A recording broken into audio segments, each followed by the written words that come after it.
para los problemas económicos de Alemania, que eran parásitos, que no eran totalmente humanos. Entonces, esa deshumanización hace que se dé, por ejemplo, el Holocausto, donde alrededor de 6 millones de personas inocentes son asesinadas. Como no son seres humanos, entonces no existe una conciencia colectiva capaz de resistir esas acciones de maldad. También debemos entender que en esa ideología nazi, en ese proceso de deshumanización, en esa ideología de maldad, se dieron experimentos con seres humanos, experimentos biomédicos. Se usaban a prisioneros de guerra, por ejemplo, para ver cómo resistían su cuerpo en grandes altitudes. Se hacían experimentaciones con seres humanos como si se estuvieran usando animales. Es decir, la medicina nazi no era una medicina neutral. La medicina y el derecho no son neutrales. Existen ideologías que pueden tener una influencia, como ocurrió en el régimen nazi de Hitler, en esas áreas del conocimiento. El profesor Proctor al respecto dice: no se puede ver a la ciencia, especialmente la ciencia biomédica, bajo los nazis, como simplemente una comunidad científica esencialmente pasiva y apolítica que respondió a fuerzas políticas externas. Este modelo de la ciencia como pasiva y apolítica ante la política racial nazi subestima hasta qué punto las iniciativas políticas surgieron desde dentro de la comunidad médica y hasta qué punto la medicina era parte integrante del programa nazi. Es decir, los médicos nazis tuvieron una responsabilidad en este proceso, en esta participación ideológica de deshumanización de los otros. En ese momento histórico existía el proyecto nazi que pretendía tener una influencia global de control de todos los países naturales. En ese momento histórico, el positivismo legal tenía una gran influencia en los autores del derecho internacional, del derecho interno. Entonces, los abogados de los criminales nazis dicen: ustedes no pueden juzgar a estas personas nazis, a estos líderes nazis, porque eso sería juzgarlos ex post facto. ¿Qué quiere decir?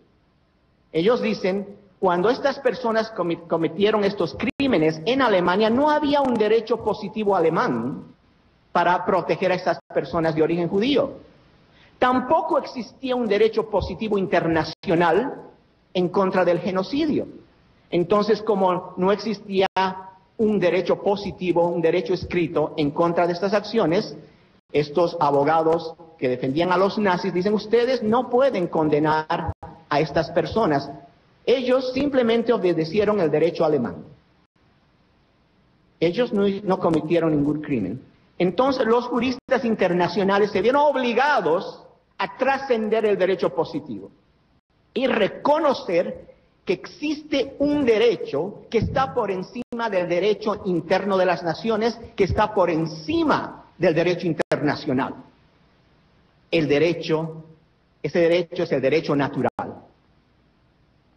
Por ejemplo, el juez Robert Jackson, que fue parte del Tribunal de Nuremberg, dijo lo siguiente: el Tribunal Militar Internacional se eleva por encima de lo pasajero y busca la dirección no solo de la ley internacional, sino también de los principios básicos de la jurisprudencia, los cuales son premisas de la civilización.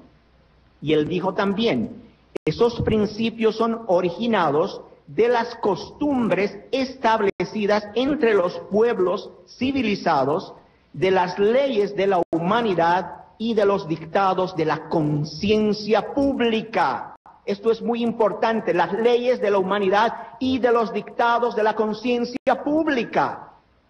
El derecho natural, ius naturale, llega a la conciencia de los seres humanos y es nuestro fundamento esencial para poder luchar contra el mal, para luchar por la justicia. Debemos llegar a la conciencia de los líderes políticos, de los líderes gubernamentales. Ese reconocimiento histórico demuestra la inviabilidad del positivismo y demuestra la superioridad intelectual del pensamiento del derecho natural. Como reacción a las atrocidades cometidas por el régimen nazi de Hitler, se crea el Sistema Internacional de Protección de los Derechos Humanos, la Declaración Universal, el 10 de diciembre de 1948, el Pacto de Derechos Civiles y Políticos, el Pacto de Derechos Económicos y Sociales. No es una coincidencia que estos instrumentos jurídicos internacionales reconocen claramente la importancia de defensa de la vida humana, la familia como fundamento de la sociedad, el matrimonio. No es una coincidencia que estos instrumentos internacionales tienen un jurídico basado en el derecho natural.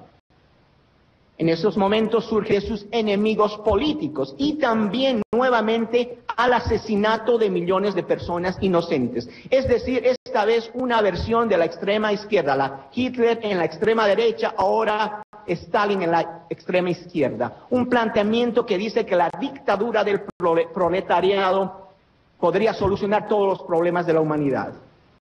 Un planteamiento basado en el ateísmo, un rechazo absoluto a la doctrina cristiana. En esas épocas, ser cristiano en el régimen comunista significaba ser una persona subversiva, significaba ser alguien que estaba en contra de la dictadura del proletariado. Y en esa época, esta deshumanización de los oponentes políticos del sistema comunista llevó al asesinato de millones de personas. Así como Hitler y la ideología nazi de Hitler ahora, en ese momento histórico de la dictadura comunista, también una deshumanización y las consecuencias son las mismas. La ideología que deshumaniza a las personas judías es de extrema derecha. La ideología que deshumaniza a los enemigos políticos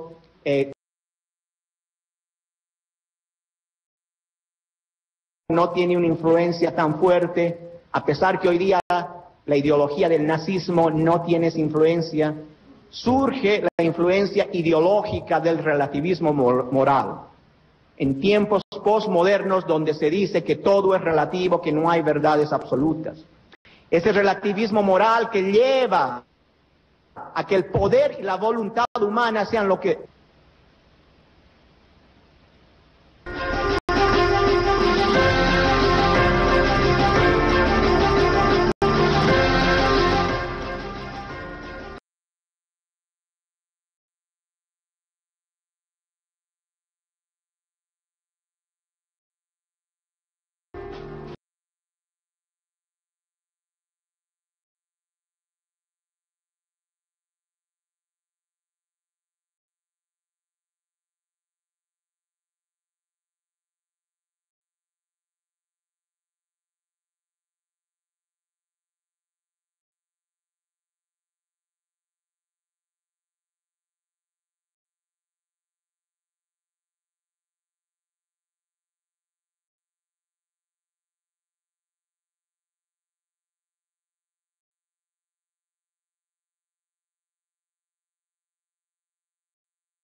frente a los países de Europa y que decide escoger lo bueno, lo justo, lo ético, y decide que una de sus prioridades de su política internacional sería precisamente la promoción de este tratado internacional en contra de la clonación de seres humanos.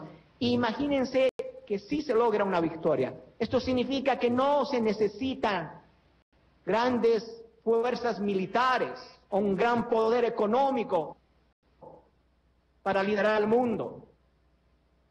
Pero sí se necesita una claridad moral, una claridad ética, una consistencia que defienda la imago Dei de cada ser humano creado a la imagen y semejanza de Dios.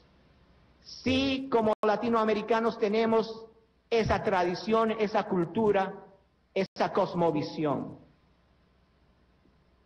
Volviendo a las reflexiones de Alexander Solzhenitsyn para cerrar esta presentación.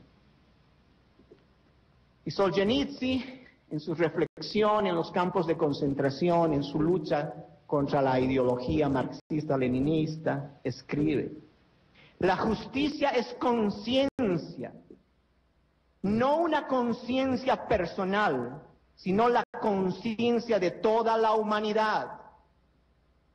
Los que reconocen claramente la voz de su propia conciencia, por lo general también reconocen la voz de la justicia.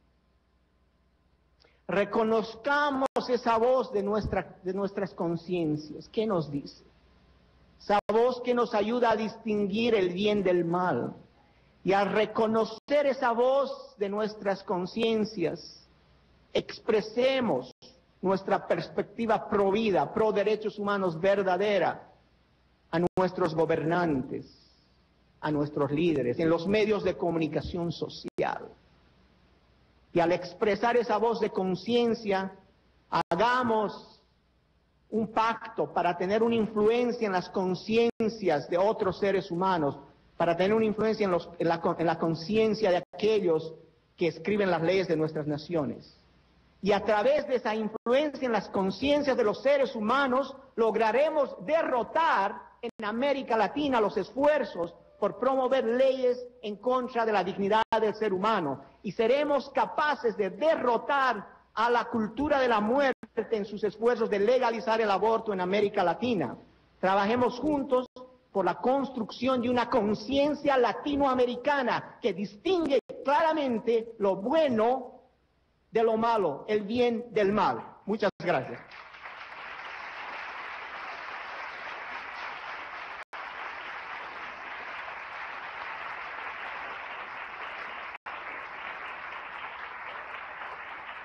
Quinto Congreso Provida,